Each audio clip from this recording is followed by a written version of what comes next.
고린도 교회 1장의 주제는 분쟁에 대한 그 당파 싸움 이런 것들이 주제였다 이렇게 말씀을 드렸죠.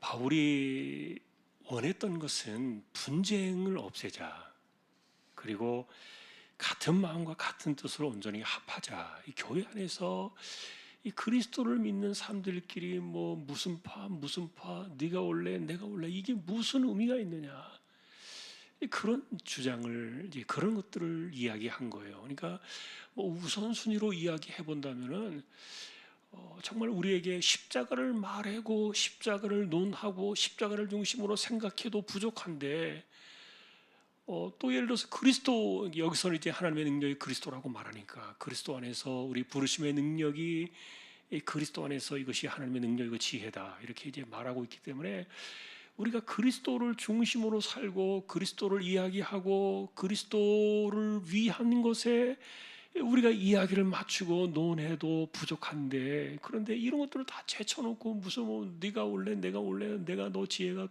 뭐 좋으네 뭐 이런 식으로 이야기하는 것이, 이것이 이제 또 더군다나 그것뿐만 아니라 이제 팔을 지어가지고 사람들이끼리 끼리끼리 뭉쳤단 말이에요. 교회 안에서 이런 것들이 생겨나는 모습을 보면서 바울 사도 입장에서는 아마도 그 이야기가 제일 거슬렸던 것 같아요. 그러니까 교회 안에서 고린도 교회에 여러 가지 일어나고 있는 문제들을 터치해주고 있지만, 제일 먼저 건드린 주제가 바로 이 당파를 짓는 것이었거든요. 분쟁을 일으키고 또 갈등을 일으키는 거. 여러분, 우리가 이 주제는 이제 1장을 통해서 계속 봅니다만, 참 우리의 생각을 키울 필요는 있다 생각이 들어요. 잘 싸우는 분들이 있어요. 그리고 잘 성을 내고, 그리고 분쟁을 일으키는 것에 대해서 전혀 자신을 돌아보지 않는 그런 성향의 사람들이 있어요. 기독교인의 삶 속에서 그것은 굉장히 어리석은 것이죠.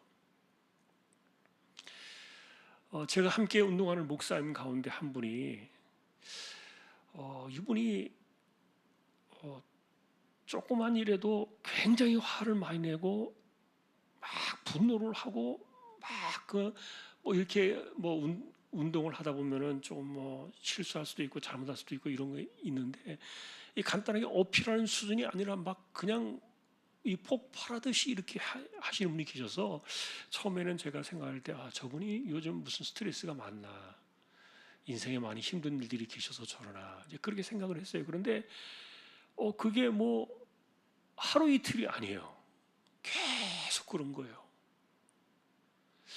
그래서 마치 마음속에 이 분노가 꽉 차 있는 사람처럼, 또 다른 말로 말하면 이제 이 불평이 꽉 차 있는 사람 같아요. 그래서 뭐가 하나 딱 건드리면 참 좋게 볼 수도 있는 건데, 또 좋게 해석할 수도 있는 건데, 우리가 좀 밝게 바라볼 수도 있는 건데, 그런데 이분에게 딱 건드려지기만 하면, 들어가기만 하면 그때부터는 이제 막 이게 폭발하고 다툼이 되고 갈등이 되고 막 이러는 걸 보면서요, 왜 그럴까? 왜 그럴까? 그런 생각이 들어요. 그런데 목사의 입장에서도 그런 걸 볼 때,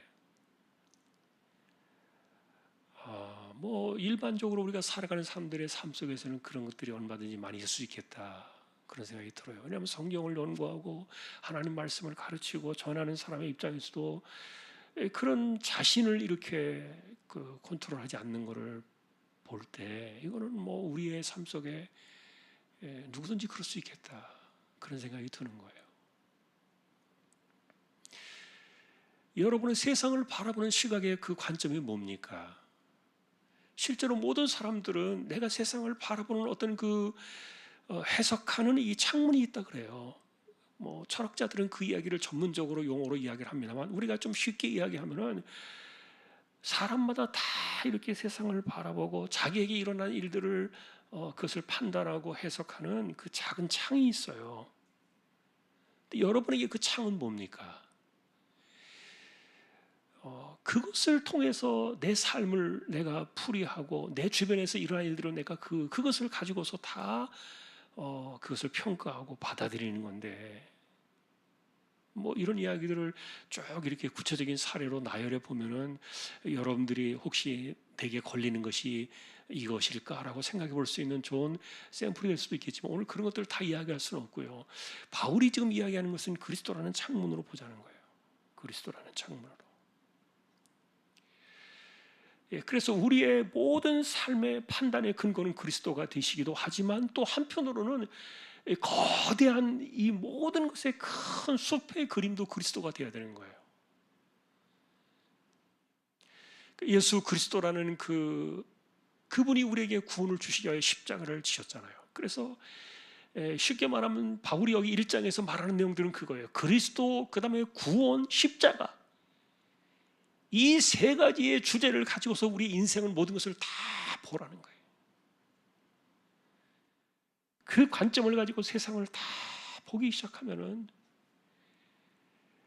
그 안에서 우리가 뭘 주장할 수 있겠고, 뭘 그렇게 잘난 척할 수 있고, 자기가 자랑할 게 뭘 얼마나 되어서, 자기가 옳으면 뭐 얼마나 옳다고, 이런 것들을 스스로가 깨달아야 되거든요.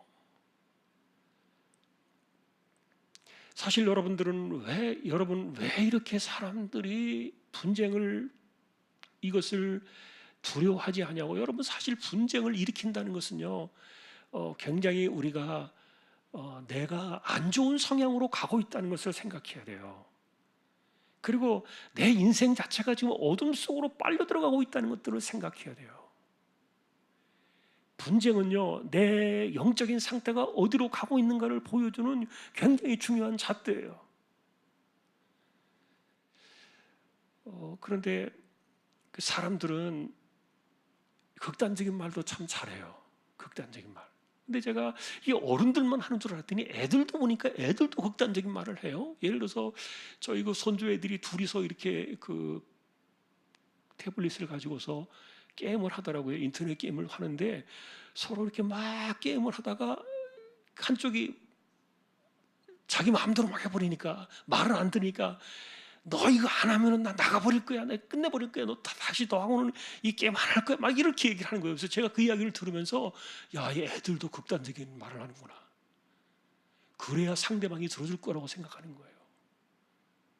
우리의 말 자체가 굉장히 극단화되어 있어요. 그것은 뭐냐면은 내가 원하고 내가 주장하고 내가 생각하는 것에 대해서 그것을 그대로 고집하고 그대로 하고자 하는 그런 이것이 우리 몸에 붙어 있다 보니까 그것을 쟁취해내기 위해서, 그것을 이루어내기 위해서 자꾸만 말 자체나 그런 언행이나 표정이나 이런 것들이 극단화되어져 가는 거예요.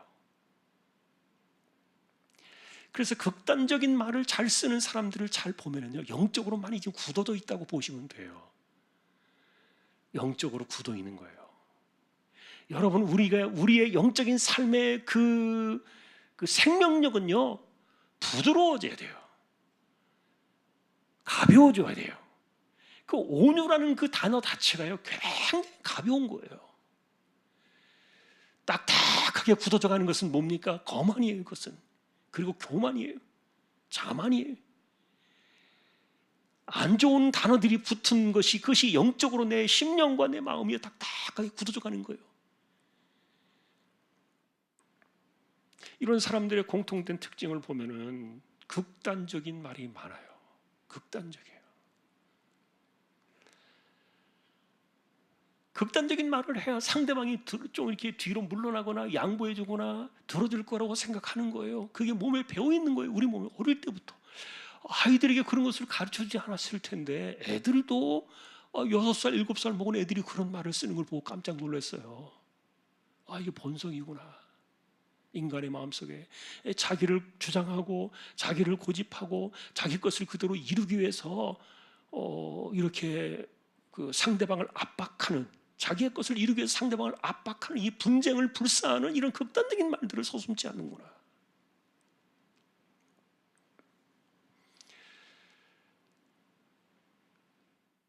그래서 참 어릴 때부터, 우리가 어린아이 때부터 이게 뭐라고 말할까요? 우리의 영을 이 부드럽게 만드는 방식을 자꾸 훈련해야 되는데, 사람이 커나가면서 자기에게 많이 좌절되잖아요. 실제로 그래서 제가 예전에 한번 그런 내용들을 확인해 본 적이 있는데, 사춘기 때 아이들이 왜 그렇게 반항을 하느냐, 그동안에는 자기 엄마를 이길 힘이 없거든요. 말로 이기겠습니까? 힘으로 이기겠습니까? 아니면 돈으로 이기겠습니까? 예를 들어서 엄마가 너 툭하면 너 말 안 들으면 내쫓을 거야? 아주 이런 극단적인 말을 쉽게 얘기하거든요. 너 공부하기 싫으면 때려쳐. 이런 극단적인 말들이 너무 쉽게 나오는 거예요, 이게. 근데 그게 극단적인 말이라는 표현들을 생각하지 못해요. 그 상대방을 제압하고 상대방을 물러나게 하고 상대방을 양보시키기 위해서 내가 자꾸 극단적인 말을 쓰는 거예요. 근데 이런 것들이 누적되는 겁니다. 어릴 때부터 그런 것에 누적되어 살아요. 예를 들면 어떤 아이가 굉장히 성격이 밝아요. 이 아이는 어릴 때부터 모든 것을 좋게 보는 성향이 있어요. 그래서 항상 뭐든지 좋게 해석을 하고 또 잘해보려고 하고 이거 밝은 쪽으로 이렇게 생각하고 살아가는데, 그런데 어느 날 그 자기 엄마하고 이야기를 하는 거 부딪혔는데, 어떤 사건을 놓고 이야기하는데 이 아이가 엄마에게 그런 거예요. 엄마 뭐 잘 될 거야. 걱정하지 마. 또 뭐 기회가 있고 또 그러니까 그 자기 일에 대한 것을 이제 그 아이에게, 그 딸 아이에게 있었던 일을 이제 자기가 그렇게 얘기한 거예요. 그랬더니 엄마가 화가 난 거예요. 야, 너는 그따위로 맨날 생각하고 그런 식으로만 이야기하니까 뭐가 되는 게 뭐가 있느냐 이러는 거예요.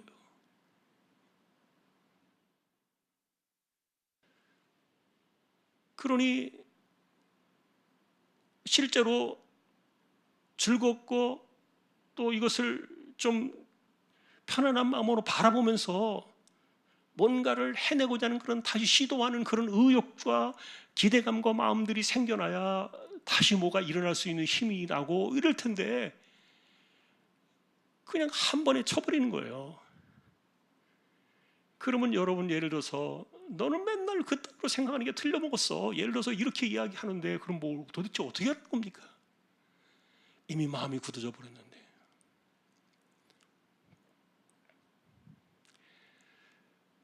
사람이 죽어가기 시작하면요, 몸이 굳어요. 마찬가지로 영적으로 마음으로 사람이 죽어가기 시작하면요, 굳어버린다니까요. 마음이 다 굳어져요. 그러면 아까도 말했던 것처럼 자꾸 극단화가 되어져요. 그리고 자신의 말과 행동이 이 분쟁을 일으킨다는 것을 전혀 생각하지 못해요. 그래서 이것이 교회 안으로 들어오니까 교회 안에서도 꼭 그 일을 하는 거예요. 세상에서 살던 그 모습 그대로 교회 안에 들어와가지고, 그것이 분쟁이고 당짓는 것이 되었는데, 바울이 들을 때 기가 막힌 거예요. 나는 바울파다, 나는 아볼로파다, 나는 베드로파다, 심지어는 나는 그리스도파다, 이렇게 이야기를 해요. 이게 도대체 뭐 하는 것인지.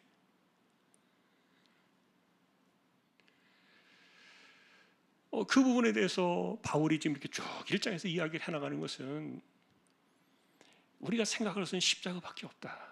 그 십자가 아래 모든 것을 다 봐라. 그리고 우리에게는 그리스도밖에 없다. 그리스도라는 거대한 그 틀을 가지고서, 그 그리스도라는 창문을 가지고서 내 인생을 바라보고, 그러니 내가 말하는 행동, 내가 따라가는 그런 생각, 이런 것들이 다 그리스도를 중심으로 다시 한번 점검해 볼 때 과연 그것이 옳은가? 그래서 사도 바울이 오늘 이 1장에서 그런 이야기를 쭉 하면서요, 실제로 사실은 26절 이하에 보면은 하나님께서 부르신 그 그리스도인들 보면은 육체를 따라 지혜로운 자가 많지 않고 능한 자가 많지 않고 문벌 좋은 자가 많지 않다. 미련한 것, 그 다음에 약한 것, 천한 것, 멸시받는 것, 이런 것들을 택하셨다, 이렇게 말하는데, 실제로 그리스도인들의 구성 분포가 그래요. 근데 좀 죄송합니다만 이 사회에서는요, 별로 소리도 못 내는 사람이 교회에 와가지고 예를 들어서 좀 이렇게 큰 소리 내려고 하는 사람들도 있는데, 교회는 큰 소리 내는 것이 아니에요. 그런데 왜 이렇게 했느냐? 29절에 보니까 아무 육체도 하나님 옆에서 자랑하지 못하게 하려고 그랬다. 그러니 31절에 기록된 바 자랑하는 자는 주 안에서 자랑하라. 그리스도밖에 없는 거예요. 그리스도밖에. 그래서 우리가 이제 이런 것들을 이겨나가는 방식들을 생각해 보는 겁니다. 분쟁을 이겨나가고 갈등을 일으키는 그런 성향들을. 그래서 우리의 삶의 표현들 가운데서 아까도 말했던 것처럼 자꾸만 우리는 그 억압된 의식 속에서, 아까 제가 좀 사춘기 얘기하다가 좀 중간에 멈췄는데요. 이게 부모를 이길 수가 없잖아요. 그러니까 억눌려 살았던 그것이 이제 좀 머리가 커지고 힘도 좀 생기고, 그 다음에 이제 예를 들어서 특별히 아직까지는 그 나이에, 사춘기 나이에 부모에게 용돈을 의지할 수밖에 없는 그런 나이지만, 그러나 이제 자기 자의식이 생겨나고 자기의 주관이 생겨나고 이렇게 생각되어지니까 이제 당하고만 살 수는 없기 때문에 들이받는 거예요. 그래서 제가 그런 표현들을 많이 썼어요.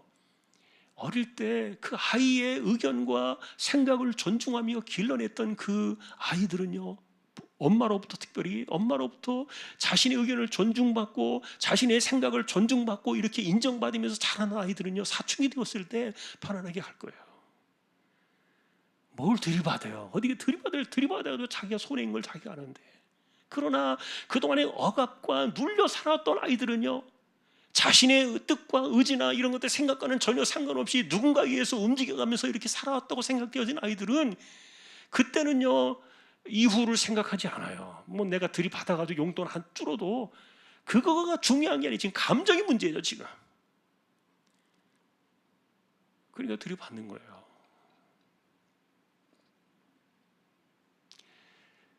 그래서 여러분, 우리는 이 모든 시각과 모든 생각을 금방 우리가 얘기했던 것처럼 그리스도라는 틀 안에서 봐라. 그리고 구원이라는 큰 틀에서 봐라.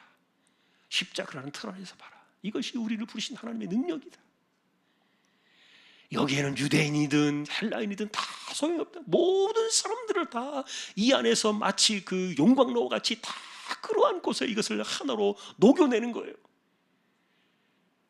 그래서 그리스도를 통해서 우리가 바라보기 때문에, 십자가를 통해서 바라보기 때문에 우리가 다 그리스도화 되어지는 것 아닙니까?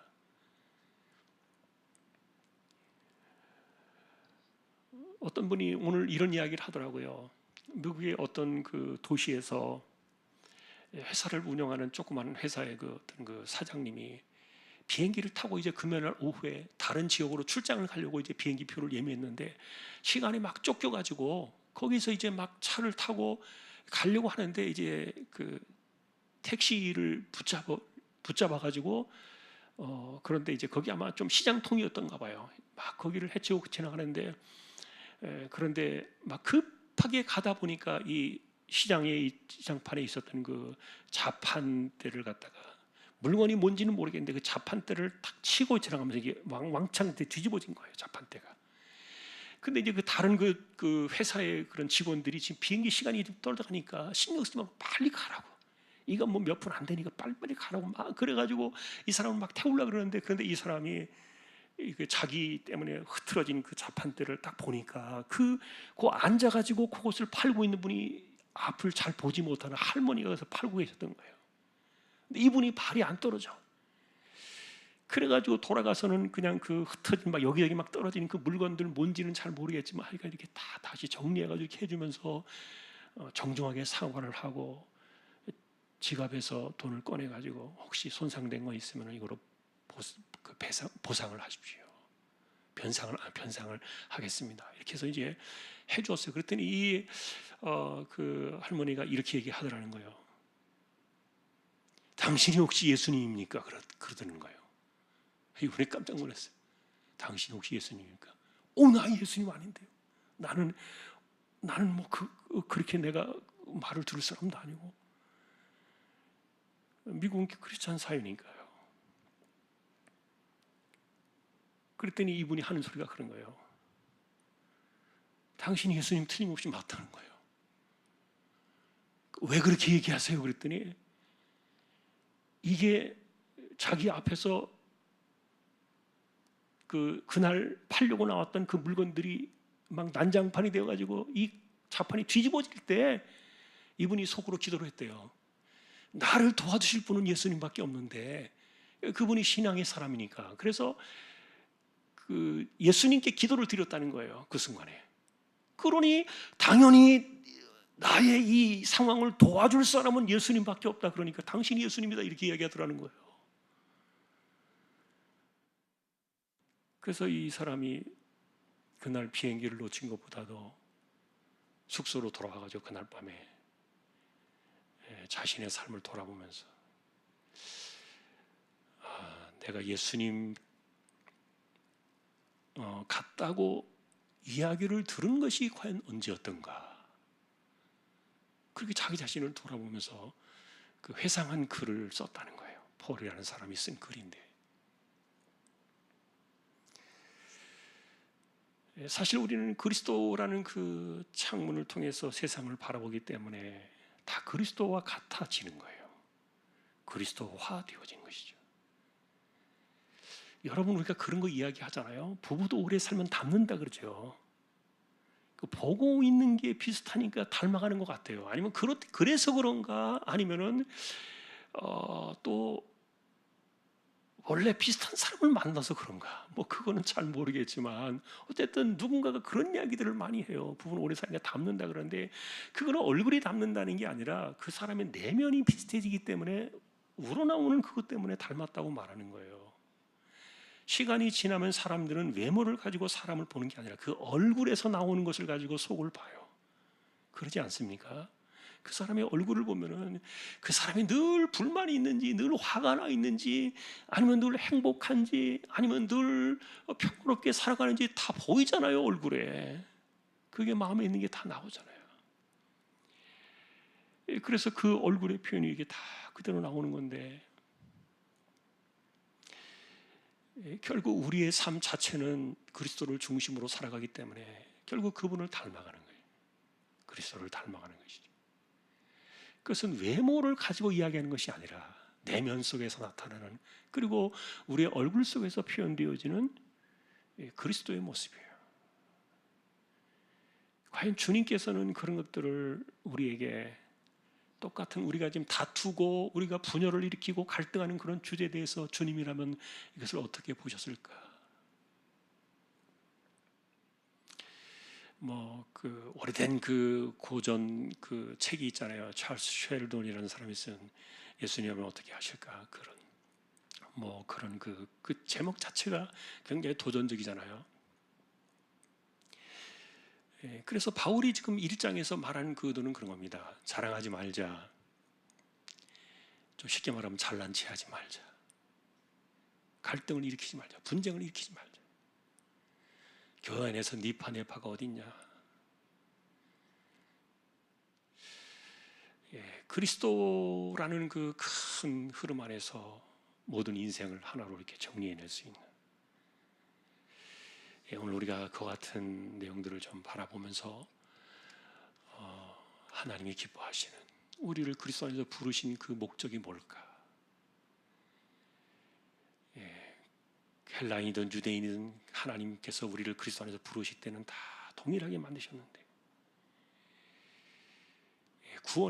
구원받은 백성으로서 우리를 어떤 모습으로 하나님께서 세우기를 원하실까? 그런 그 큰 틀을 보는 겁니다. 우리가 생각하는 작은 틀도 그리스도고, 그리고 우리가 벗어나지 말아야 될, 맞춰야 될 큰 거대한 틀도 그리스도고, 그것이 저와 여러분들의 삶의 원칙이 되어야 할 줄로 믿습니다. 오늘 우리 여기 초등이부 아이들인 것 같은데, 친구도 있는데, 엄마들 잘하셔야 돼요. 잘해야 돼요. 엄마들이 잘해야 돼요.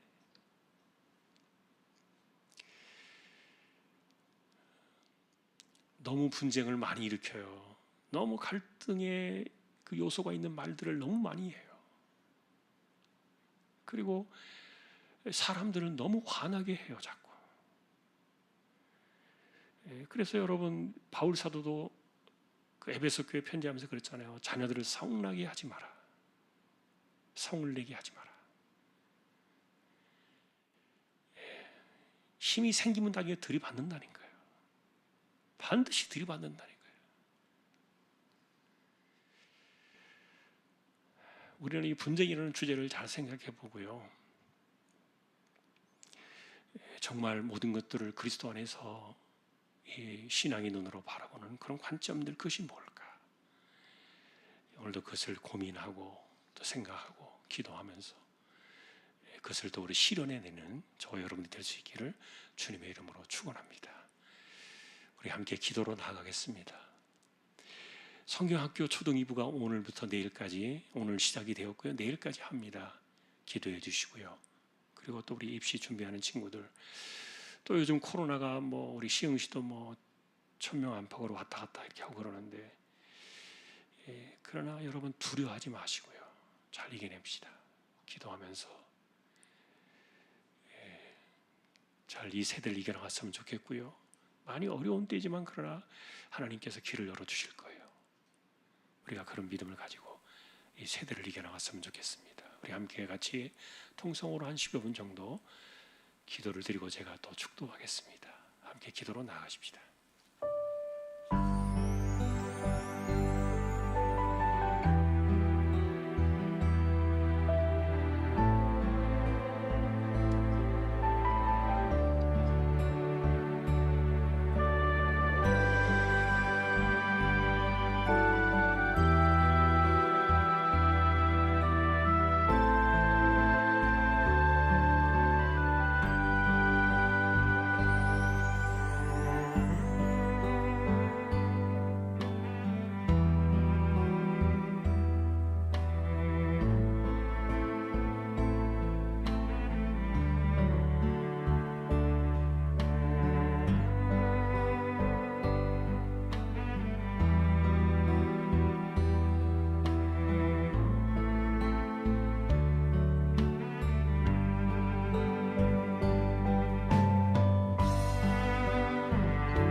우리에게 십자가로 구원을 주신 우리 주님 예수 그리스도의 은혜와 하나님 아버지의 사랑과 성령님의 감화 감동, 위로, 인도, 교통, 충만하심이 우리로 하여금 그리스도 안에서 모든 것을 판단하고 그리스도 안에서 모든 것을 바라보며 그리스도로처럼 닮아가기를 소망하는 우리 모든 심령들, 주님의 백성들 위해 이제로부터 영원까지 함께 있을지어다. 아멘.